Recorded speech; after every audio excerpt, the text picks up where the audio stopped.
Hare Krishna. This is the second part to the Samskars, and I welcome all the devotees who are listening to this video.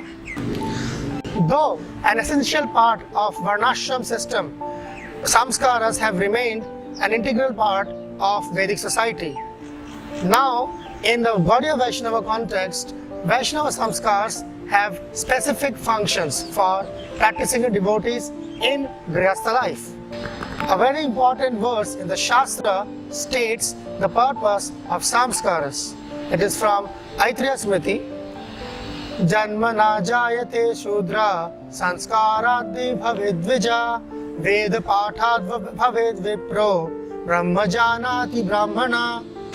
It is said that everybody is born ignorant or shudra by birth. By the Vedic reformatory processes, he becomes a brahmana. Human being is born in ignorance, janmana jayate shudra. But by the reformatory processes of samskaras, the Vedic rites of passages, he becomes twice born, dvija. Then by further cultivation of knowledge and training, he becomes a vipra, that means expert. And finally, brahma janati iti brahmana. After he understands what is the supreme absolute truth, Brahma, he becomes truly a Brahman. The process of reformation continues as training, and as the child grows up, we can see the effects of samskaras on the child. For example, the child becomes more peaceful, less violent, more intelligent, and above all, more inclined towards Krishna consciousness. It is to be noted, however, that samskaras are not substitutes for bhakti, nor are they karmakanda. Rather, samskaras are an aid to devotees who seriously wish to practice Krishna consciousness. The rituals does not make one pure.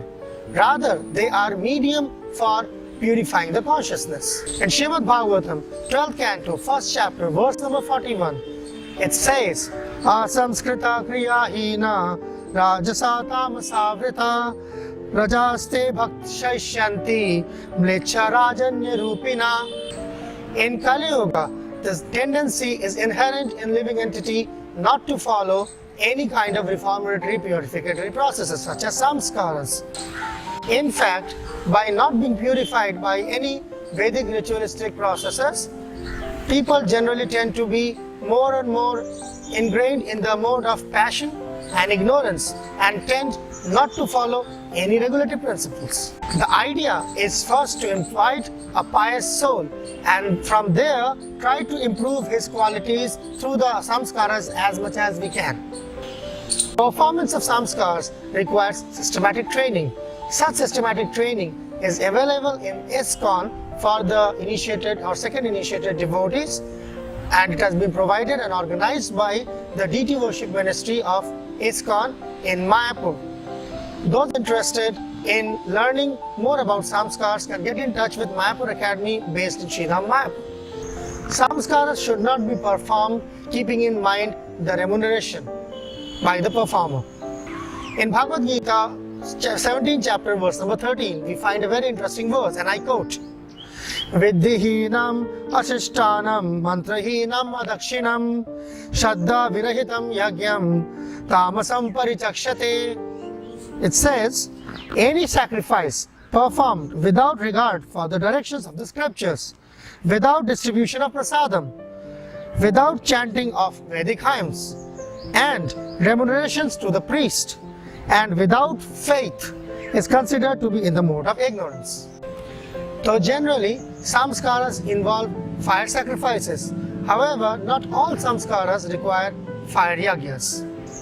The soul of Vaishnava samskars are the same. Shravanam, Kirtanam, Prasadam, service to the devotees, that what constitutes the actual samskara, and the full benefit is accorded to the performer of the samskaras. Samskaras impress upon us how seriously we should take human life and human birth. Even for one soul, the whole community comes together, pray for him, bless him, later on train him, so that he can become advanced in Krishna consciousness, take it up for himself, deliver himself from the cycle of birth and death, and delivers others also. At the end, samskaras are means for praying to Krishna to help us become devoted to him and become better servants. We request you to read Srila Prabhupada's books and instructions further on this matter and try to imbibe this spirit of samskaras in our daily family life. Thank you. Hare Krishna.